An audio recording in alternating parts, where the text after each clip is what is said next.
चलिए हम लोग बात कर रहे थे फेनेरोजोइक महाकल्प में। कौन से कल्प बात कर चुके थे? आज कौन से कल्प बात करना है? फेनेरोजोइक महाकल्प। इसके अंतर्गत कौन कौन से कल्प हैं? मेसोजोइक और सीनोजोइक। सीनोजोइक में कितने हैं? दो, तृतीयक, टर्शियरी और नियोजोइक। तृतीयक पे बात हो चुकी है, आज किस पे बात करना है? नियोजोइक पे बात करना है। इसको क्या कहते हैं? नूतन कल्प, है ना। तो फेनोजोइक के अंतर्गत हम लोग बात करेंगे नियोजोइक। आवाज आती है। नियोजोइक कल्प, कल्प को क्या कहते हैं? एरा, यही कहते हैं ना, नूतन कल्प।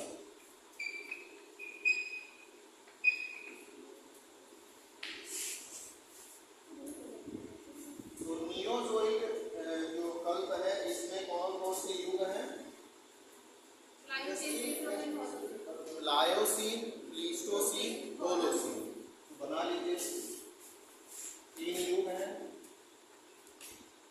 लायोसीन,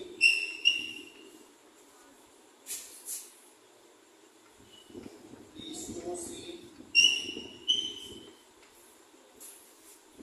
होलोसीन।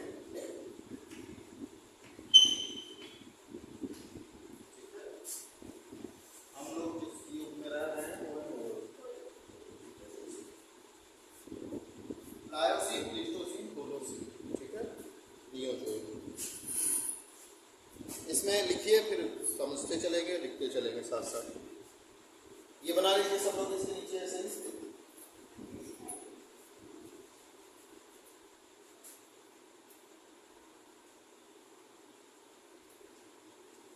ठीक है, लिखिए इसमें। ये हम नहीं लिखा रहे हैं कि तीन भागों में है, ये तो आप समझ जाना चाहिए कि लायोसीन, प्लीस्टोसीन, होलोसीन भागों में विभाजित है युग में। ठीक है ना। उस आगे लिखिए उसमें प्लायोसीन युग, तेजी से लिखिएगा। प्लायोसीन युग विशाल शाकाहारी एवं प्लायोसीन युग विशाल शाकाहारी एवं आधुनिक पालतू पशुओं के पूर्वजों का युग माना जाता है। प्लायोसीन विशाल शाकाहारी एवं आधुनिक पालतू जानवरों के पूर्वज पालतू जानवरों के पूर्वज का युग। पूर्वज जानते हैं ना हम लोग, पूर्वज कहते हैं ना हमारे पूर्वज हैं। शाकाहारी, विशाल शाकाहारी और आधुनिक पालतू जानवरों के पूर्वज का युग माना जाता है।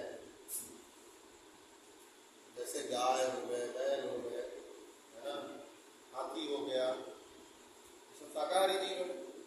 इन सबके पूर्वजों का युग मतलब इनके जो विकास के क्रम में जो इनके पहले समय में रहे होंगे वो होंगे। क्योंकि आज के जो जीव हैं, जैसे हम ही हैं आज के, हम लोगों से 1000 साल पहले के जो हमारे तरह के लोग होंगे उनमें और आज हमें फर्क है। चाहे उनकी बुद्धिमत्ता में हो, चाहे शारीरिक कौशल में हो, किसी भी तरह में हम लोग उनसे क्या है, भिन्न है ना। क्योंकि आनुवांशिकता में यही होता है, एक पीढ़ी से दूसरी पीढ़ी पे जाने पे जो है क्वालिटी जो है वो बदलती जाती है, या तो एडवांस होती है या तो कुछ क्वालिटी घटती जाती है। ठीक है, देखिए इसकी आयु 1.1 करोड़ वर्ष पूर्व, इसकी आयु 1.1 करोड़ वर्ष पूर्व मानी जाती है।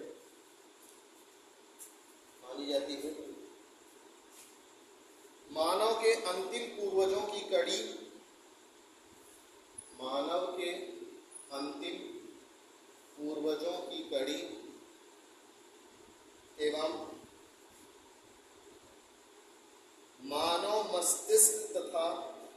उसके चेहरे का विकास मानव के अंतिम पूर्वजों की कड़ी एवं मानव के मस्तिष्क तथा उसके चेहरे का विकास प्रायः इसी समय होने लगा था। मतलब इसी समय मानव का मस्तिष्क और जो आज चेहरा हम आप लोग देखते हैं इसके लिए इतना परेशान रहते हैं,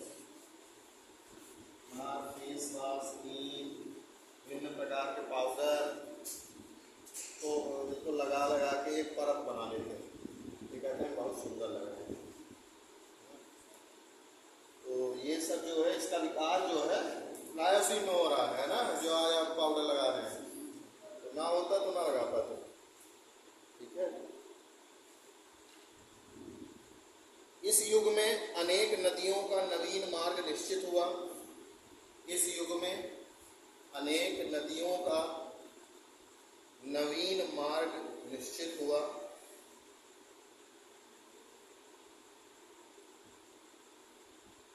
नदी, इसमें समझिए एक बात, नदियों का नवीन मार्ग निश्चित होने का क्या मतलब है? नदियों का जो नवीन मार्ग बनता है वो बनता है उत्थान या धसान के कारण। उत्थान मतलब अपलिफ्टमेंट, कोई जगह ऊपर उठ गया, पर्वत बन गया, या धसान हो गया है ना, फंस गया जमीन में। तो जैसे मान लीजिए कोई नदी बह रही थी इस क्षेत्र से ऐसे आराम से, लेकिन क्या हुआ, इसमें उत्थान हो गया। तो अगर उत्थान हो जाएगा, जैसे यहाँ पे एक ऐसे उत्थान हो गया पर्वत के ऊपर, अब ये नदी क्या ऐसे कर पाएगी? नहीं, तो ये इसके बगल से निकलने का प्रयास करेगी, है ना। जैसे मान लीजिए पहाड़ है, पहले यहाँ पे कोई नदी बह रही है, बीच में उत्थान हुआ, एक पर्वत खड़ा हो गया, तो डायरेक्ट नदी नहीं आ पाएगी। जैसे आपके सामने डायरेक्ट कोई अगर अवरोध आ जाता है तो क्या आप उसको तोड़ के निकलते हो? साइड से निकल जाते हो ना। वैसे ही नदी भी मार्ग खोजती रहती है। तो जब पृथ्वी पे उथल पुथल होता है तो कई सारी चीज़ें जो हैं परिवर्तित होती हैं। तो उसी समय अगर वहाँ पे कोई नदी है तो वो अपनी मार्ग को बदलती है ना। ये कहने का मतलब है मार्ग, नवीन मार्ग निश्चित हुआ। देखिए, इस युग के उत्तरार्ध में, उत्तरार्ध मतलब इस युग के समाप्ति में, प्लायोसीन की समाप्ति में, इस युग के उत्तरार्ध में पृथ्वी का तापमान घटने लगा। पृथ्वी का तापमान घटने लगा, जिससे विशाल भूखंड पर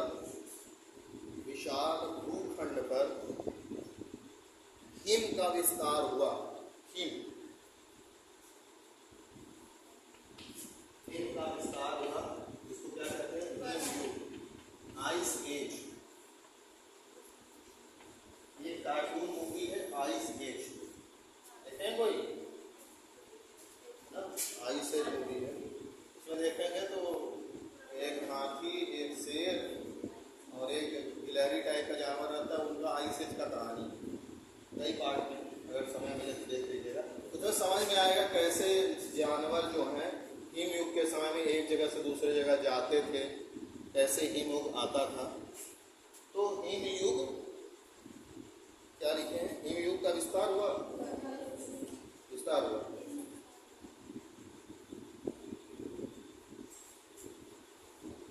जिसका प्रारंभ आज से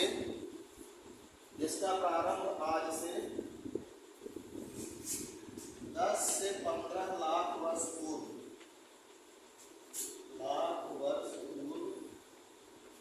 हुआ।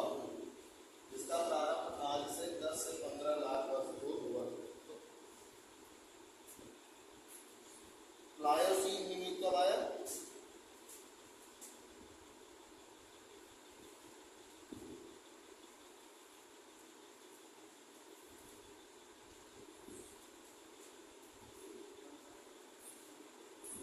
इसको कहते तो इस हिम युग को है, क्या कहते हैं इसका नाम? प्लीस्टोसीन युग। क्या कहते हैं? प्लीस्टोसीन युग। लेकिन इसकी शुरुआत कब से हुई? प्लायोसीन के उत्तरार्ध से। जैसे उसमें बात किए थे ना, कार्बोनिफेरस युग के अंतिम समय से शुरू हुआ था हिम युग, इसके पहले वाला हिम युग। और कब तक? कार्बोनिफेरस से पर्मियन युग तक चला था, है ना। लेकिन यहाँ पे जो चल रहा है वो प्लायोसीन से शुरू हो रहा है प्लीस्टोसीन तक। तो नाम इस युग का क्या है? Pleistocene him. ठीक है ना, ये बात ध्यान रखिए, प्लीस्टोसीन हिम युग नाम है इसका। ठीक है ना, ये वाला जो हिम युग है प्लीस्टोसीन हिम युग। ठीक है, और लिखिए इसमें, इस हिम युग के बीच बीच में, इस हिम युग के बीच बीच समय में, मतलब इस हिम युग के कुछ कुछ समय बीच बीच में, इस हिम युग के कुछ कुछ समय में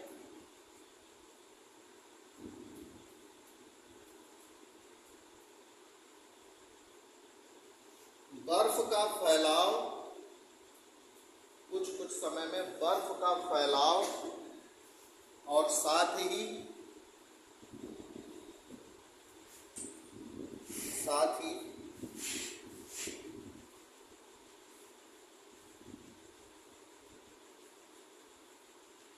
संकुचन होते रहा। इस युग के कुछ कुछ समय में पृथ्वी के क्षेत्र, उसमें थोड़ा सा लिख लीजिए, पृथ्वी के क्षेत्र में बर्फ का फैलाव या पृथ्वी के क्षेत्र में बर्फ का विस्तार, उसको थोड़ा करेक्ट कर लीजिए, सेंटेंस सही नहीं मतलब। इस हिम युग के कुछ कुछ समय में पृथ्वी के क्षेत्र पर बर्फ का विस्तार और साथ ही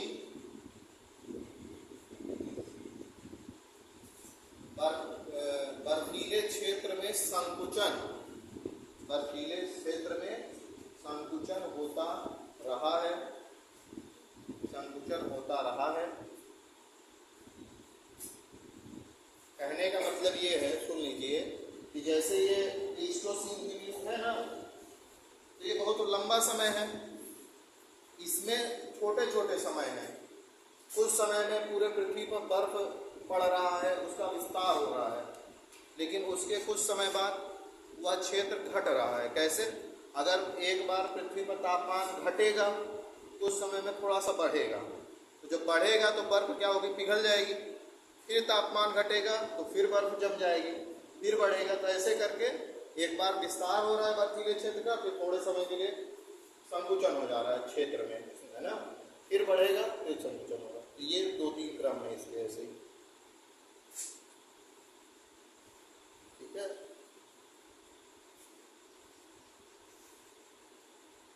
होलोसीन, पैराग्राफ चेंज करके लिखिए, होलोसीन युग, होलोसीन युग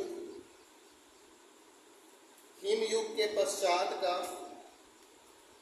होलोसीन युग हिम युग के पश्चात का एवं मानव इतिहास का युग माना जा सकता है। होलोसीन युग हिम युग के पश्चात का एवं मानव विकास का युग माना जा सकता है। क्योंकि सुनिए, इसमें हिम युग जैसे हम आपको पहले भी बता चुके हैं कि हिम युग आता है तो क्या होता है? अगर पृथ्वी पे हिम युग आएगा,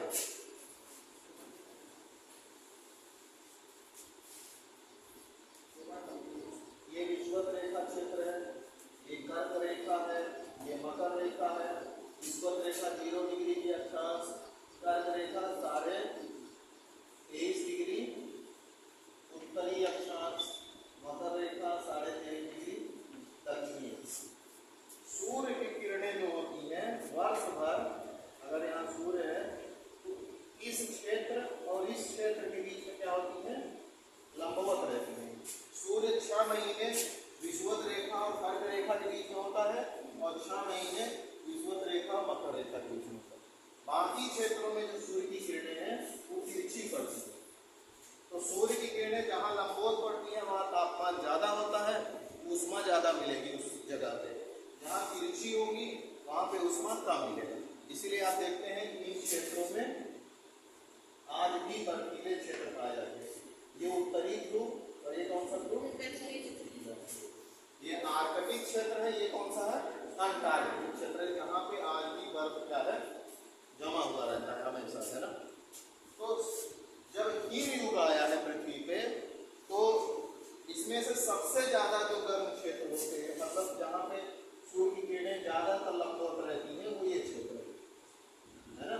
लगभग 0 डिग्री से 5 डिग्री तक उत्तर में और इधर के 5 डिग्री दक्षिण में। इसके बारे में बात करेंगे आगे। तो यहाँ पे क्या रहता है, साल भर लगभग तापमान क्या रहता है, 25 से 30 डिग्री के बीच में रहता है। तो गर्म तापमान है और वर्षा भी यहाँ पर्याप्त होती है। तो जब भी हिम युग आया है तो इस क्षेत्र को छोड़ करके बाकी हर क्षेत्र में क्या हुआ है, बर्फ जमा है, ठीक है ना। इन क्षेत्रों में बर्फ नहीं जमी। तो जब भी हिम युग आया है तो अगर मानव प्रजाति रही है तो यहीं पे रही है, बाकी समय तो दब जाएंगे ना बर्फ के नीचे। या अगर सरवाइव कर सके स्कीमो जनजातियां जो होती हैं उनकी तरह, तो ठीक है। हिम युग आता है ऐसे कि क्या होता है कि पृथ्वी पर तापमान क्या होता है, घटते जाता है ना। जब हम आपको बताए थे जब पृथ्वी की उत्पत्ति हुई, तो पृथ्वी की उत्पत्ति हुई तो पृथ्वी क्या थी, गर्म थी, है ना। धीरे धीरे ठंडी हो रही है, तो उससे क्या है, धूल मतलब गैसों के जो गैस जो है पृथ्वी के अंदर से बाहर निकल रही थी। कार्बन डाइऑक्साइड हो गया, सल्फर ऑक्साइड हो गया, साथ ही ज्वालामुखी क्रिया भी हो रही है, उससे भी धूल और धूल के कारण वायुमंडल में निकल रहे हैं।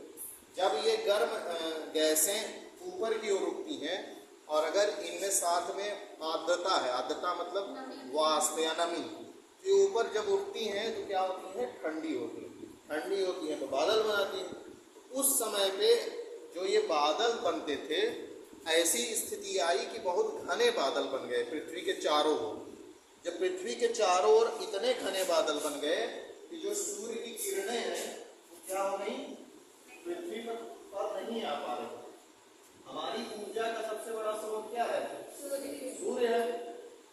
अगर सूर्य नहीं होगा तो प्रकाश संश्लेषण क्रिया नहीं होगी, पेड़ पौधे नहीं उगेंगे, तो हम ना तो शाकाहारी रह पाएंगे और ना तो जो शाकाहार पर निर्भर जीव हैं, बकरी नहीं जिंदा रह पाएगी क्योंकि उसको नहीं मिलेगा। अब बकरी को खाने वाला शेर है वो भी जिंदा नहीं रहेगा। तो सूर्य जो है वो हमारे यहाँ पृथ्वी पर ऊर्जा का प्रमुख स्रोत है। हम लोग सूर्य से ही विभिन्न प्रकार की ऊर्जाएं जितनी भी हैं पृथ्वी पर, सब सूर्य से ही निर्मित है। तो सूर्य की किरण नहीं पहुंच पा रही है यहाँ पे, किरण नहीं आ पा रही है, तो क्या होगा, पृथ्वी का जो तापमान आज आप देखते हैं ना, वो पृथ्वी के वायुमंडल का तापमान है। अब हम लोग बात करेंगे वायुमंडल का तापमान कैसे होता है, आपको डिटेल में नहीं बता रहा हूँ क्योंकि आगे है आपके सिलेबस। बस इतना समझिए कि सूर्य का प्रकाश यहाँ पे प्रवेश नहीं कर पाएगा। तो सूर्य का प्रकाश नहीं आएगा तो यहाँ का तापमान क्या होगा, और घटता जाएगा। तो तापमान घटता जाएगा, एक ऐसी स्थिति आएगी पृथ्वी पर जितना पानी है वो क्या हो जाएगा, बर्फ बन जाएगा, ठीक है। जब तापमान घट गया तो एक ऐसी स्थिति आएगी कि फिर ये बादल क्या होंगे, बारिश करेंगे। बारिश करेंगे तो पानी भरेगा, पानी भरेगा, तापमान कम है तो क्या हो जाएगा, बर्फ बन जाएगा। फिर क्या होगा, जब बादल हट जाएंगे तो फिर सूर्य का प्रकाश पृथ्वी पर आने लगेगा। तो फिर ये जो हिम बने थे क्या होंगे, पिघलने लगेंगे, पिघलने लगे तो फिर पानी बनेगा। फिर एक समय आएगा कि इतना तापमान बढ़ जाएगा, पूरा पानी क्या हो जाएगा, वाष्प बन जाएगा।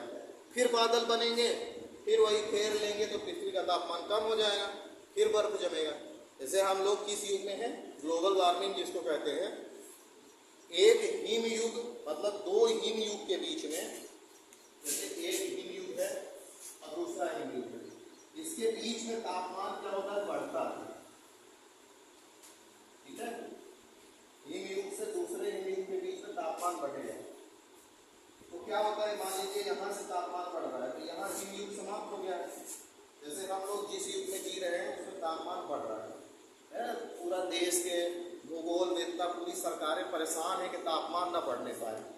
हमारे कार्यों से तापमान बढ़ रहा है, एसी चला रहे हैं, उनको आराम पसंद है, वाहन चला रहे हैं, आराम पसंद है, कोयला जला रहे हैं, तो उसके कारण जो है पृथ्वी का तापमान बढ़ रहा है। पृथ्वी का तापमान बढ़ना एक सामान्य सी बात है, वो होता ही है, वो प्राकृतिक रूप से होगा, हमेशा होता आ रहा है, आज की बात नहीं है। लेकिन वो प्राकृतिक रूप से होता है तो वो धीरे धीरे समय में होता है, कम से कम 10,000 साल, 20,000 साल, 1,00,000 साल लगेगा उसमें। लेकिन मानव क्या कर रहा है कि उसकी गति को बढ़ा दे रहा है ना। जैसे मान लीजिए 1 डिग्री तापमान बढ़ने में अगर 1,000 साल लगता, हमने क्या किया है कि उसको 100 साल में बढ़ा दिया है। तो इससे क्या हो रहा है, गति बढ़ जा रही है। जब हमारे पृथ्वी का तापमान इतना हो जाएगा कि पूरा पानी जो है भाप में ज़्यादातर बदलने लगेगा, तो जल्दी ही हिमयुग आएगा ना। भाप बन के बादल बन जाएगा, तो सूर्य की किरणें नहीं आ पाएंगी, तो तापमान घट जाएगा, तो हिमयुग आ जाएगा। क्योंकि हम जिस युग में रह रहे हैं इसके बाद एक हिमयुग आएगा। हमारा जो समय है वो गर्म, पृथ्वी का गर्म काल है ना। तो अंतर हिमयुग कहते हैं इसको। 2 हिमयुग के बीच के समय को क्या कहते हैं, अंतर हिमयुग। अंतर हिमयुग। जैसे आप देखिए प्लीस्टोसीन में हिमयुग आया है, हम लोग किसमें है, होलोसीन में। तो होलोसीन के पहले हिमयुग आया, अब वो प्लीस्टोसीन के बाद ये समय जो है वो अंतर हिमयुग का है। इसके बाद फिर आएगा एक हिमयुग, है ना। तो जब हिमयुग आएगा तो जितने जीव हैं वो ज़्यादातर मर जाएंगे, कुछ बचेंगे, जो कहाँ बचेंगे, यहाँ पे। वही आगे जो है मानव जाति को आगे लेके जाएंगे, ठीक है ना। तो जो आप प्रलय आदि की संकल्पना कहते हैं ना कि पूरा जल जल हो जाएगा, पूरा आग वाग हो जाएगा, वो सब एक तरह से ऐसी ही प्राकृतिक दशाएं होती हैं जिनको हमारे धर्म ग्रंथों में कुछ ऐसे ऐसे शब्दों के माध्यम से कहा जाता है, ठीक है। तो कहाँ तक लिख लिया इसमें, समझ में आई बात जी, हिमयुग कैसे आता है, ठीक। तो कहाँ तक लिख लिए,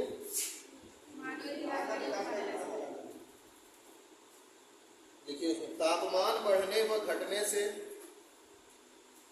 तापमान बढ़ने व घटने से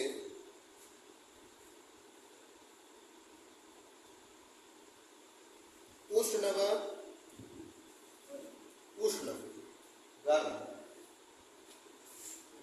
उष्ण तथा शीतोष्ण, उष्ण तथा शीतोष्ण प्रदेशों में तापमान बढ़ने तथा घटने। तापमान बढ़ेगा तो उष्ण गर्मी बढ़ेगी, तापमान घटेगा तो शीत क्षेत्र होगा, तो शीतोष्ण प्रदेशों में मरुस्थलों का विकास भी, मरुस्थलों का विकास भी, मरुस्थलों का विकास भी इसी युग की देन है। मरुस्थल का विकास भी इसी युग की देन है, इस युग की होलोसीन। मरुस्थलों का विकास भी इसी युग की देन है। सुनिए, जनरली आपके दिमाग में जब कोई मरुस्थल या डेजर्ट का नाम लेता है तो क्या इमेज आती है, बालू आ रहा है, तापमान गर्म होगा, पेड़ पौधे नहीं है ना। लेकिन ऐसा नहीं है। मरुस्थल केवल गर्म ही प्रदेशों में नहीं होते हैं, ठंडे प्रदेशों में भी मरुस्थल होते हैं। मरुस्थल का मतलब सिंपल सा ये होता है कि जहाँ पे खेती नहीं हो पा रही है, जहाँ पे वर्षा पर्याप्त नहीं है, उपजाऊ मिट्टी नहीं है, जीवन यापन की कंडीशन ज़्यादा अच्छी नहीं, उसको आप मरुस्थलीय क्षेत्र में, वो शीत क्षेत्र में भी हो सकता है और गर्म क्षेत्र में भी हो सकता है। गर्म क्षेत्र को गर्म मरुस्थल और ठंडे क्षेत्रों में ठंडे मरुस्थल। जैसे आपके यहाँ दोनों तरह के मरुस्थल हैं भारत में। गर्म वाला मरुस्थल कहाँ पे है, रेगिस्तान में, वो तो मरुस्थल को ही कहते हैं रेगिस्तान, राजस्थान में, है ना।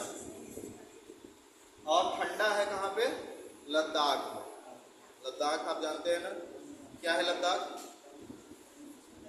राज्य है, केंद्र शासित प्रदेश है ना। तो लद्दाख एक केंद्र शासित प्रदेश है। वहाँ पे लद्दाख एक जगह है जहाँ पे तापमान बहुत कम रहता है, तो वहाँ पे खेती का कंडीशन ही नहीं है, जलवायु ही नहीं है खेती करने लायक, तो शीत मरुस्थल। तो वही लिखा है कि तापमान बढ़ा तो उष्ण क्षेत्र और ताप घटा तो शीतोष्ण क्षेत्र में मरुस्थलों का जो विकास हुआ है वो कब हुआ है, होलोसीन काल में ही हुआ है। हम लोग बात करेंगे कैसे भारत में मरुस्थल बना, कैसे विश्व में मरुस्थल बना, ये सब आपके सिलेबस में है।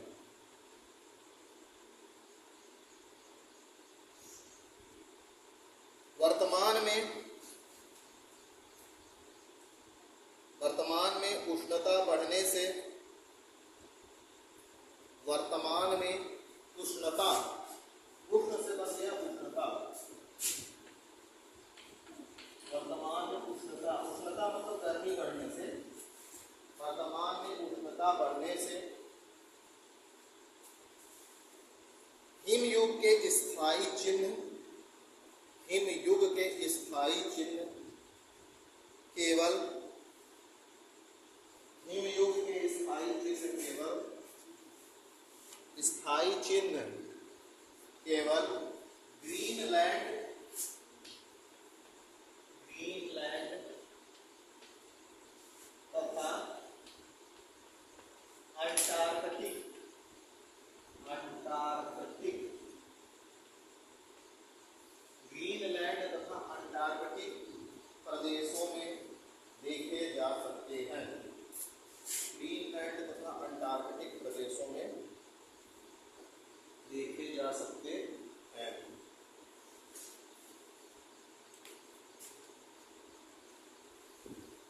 पैराग्राफ चेंज कीजिए। मतलब इसका कहने का ये है कि जो हिमयुग था प्लीस्टोसीन का, उसके बाद कौन सा समय आया? होलोसीन। होलोसीन एक गर्म युग है, प्लीस्टोसीन ठंडा युग था।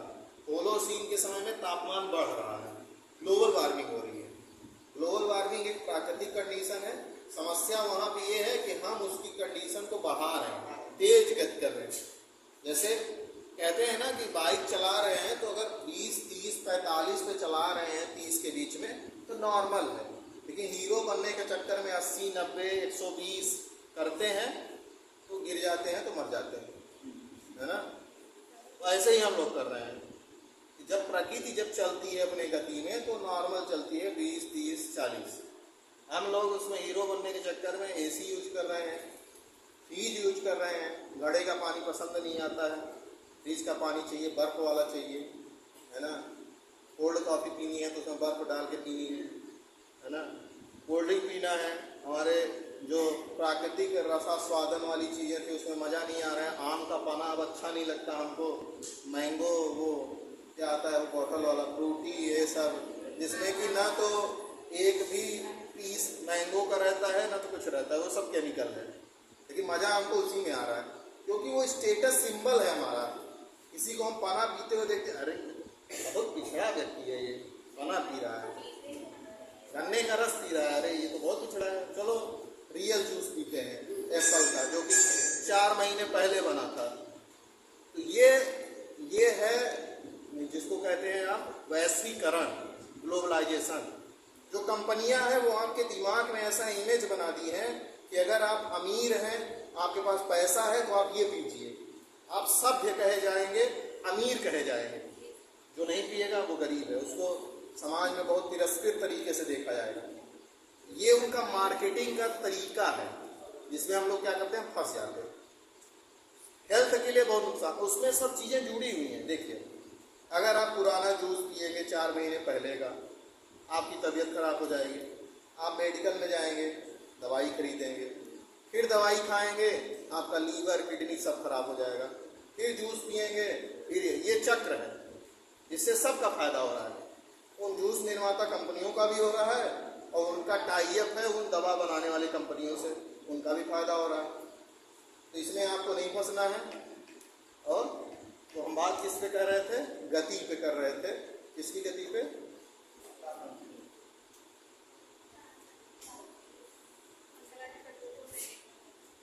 हो गया ना। तो इसमें पैराग्राफ चेंज करके एक स्टेटमेंट लिख लीजिए। रुक जाओ जी, कहाँ जा रहे हो? बैग वैग टांग के तुम तैयार हो गए? देखिए, इसमें बहुत महत्वपूर्ण कथन है। ये आपके एग्जाम में डायरेक्ट यही कथन दे करके पूरी चीजें पूछ सकता है। तो इसमें लिख लीजिए, डबल इन्वर्टेड कामा के अंदर लिखिएगा। पहले ऐसे बनाइए, शुरुआत के लास्ट में जब बताएंगे तो ऐसे बनाइए। तो डबल इन्वर्टेड कामा बना लीजिए, उसके अंदर लिखिए, यदि पृथ्वी का संपूर्ण भूवैज्ञानिक इतिहास, यदि पृथ्वी का संपूर्ण भूवैज्ञानिक इतिहास, पृथ्वी का संपूर्ण भूवैज्ञानिक इतिहास 365 दिन पुराना है, यदि पृथ्वी का संपूर्ण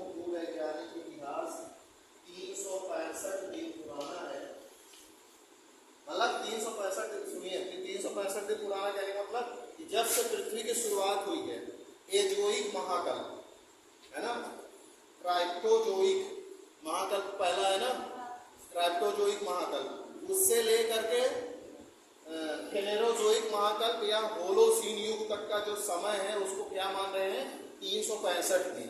मतलब पृथ्वी की उत्पत्ति से लेकर के वर्तमान तक का अगर पूरा समय 365 दिन माना जाए, तो अगर पृथ्वी का संपूर्ण भूवैज्ञानिक इतिहास 365 दिन पुराना है, तो भूतल पर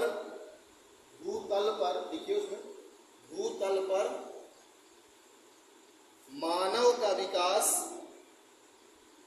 तो भूतल पर मानव का विकास मात्र 5 मिनट से भी कम समय का ही है। तो भूतल पर मानव का विकास मात्र 5 मिनट से भी कम समय का है। तो भूतल पर मानव का विकास मात्र 5 मिनट से भी कम समय का है। ठीक है, डबल इन्वर्टेड कॉमा बंद कर लीजिए, ये का समय है ना, मतलब ये मान रहा है कि पृथ्वी की उत्पत्ति से वर्तमान तक का समय अगर 365 दिन का है, तो उसमें जो मानव का अस्तित्व है, जब से मानव का उत्पन्न हुआ है आज तक, वो 5 ही मिनट का समय है। 365 दिन में कितने घंटे होते हैं, कितने मिनट होते हैं, उसमें से 5 मिनट हमारा समय है। समझ पा रहे हैं बात को कि नहीं, कि हमारा महत्व कितना है। लेकिन हम अपने आप को बहुत होशियार, बहुत अपनी खुद ही से अपनी बड़ाई करते रहते हैं। वो अलग बात है, उस पर कल अगले दिन बात कर लेंगे कभी। तो इस तरह से आपका भूवैज्ञानिक समय सारणी खत्म होती है। कल पृथ्वी की आंतरिक संरचना पे बात करेंगे, थोड़ा पढ़ के आइएगा और जाइए क्लास में।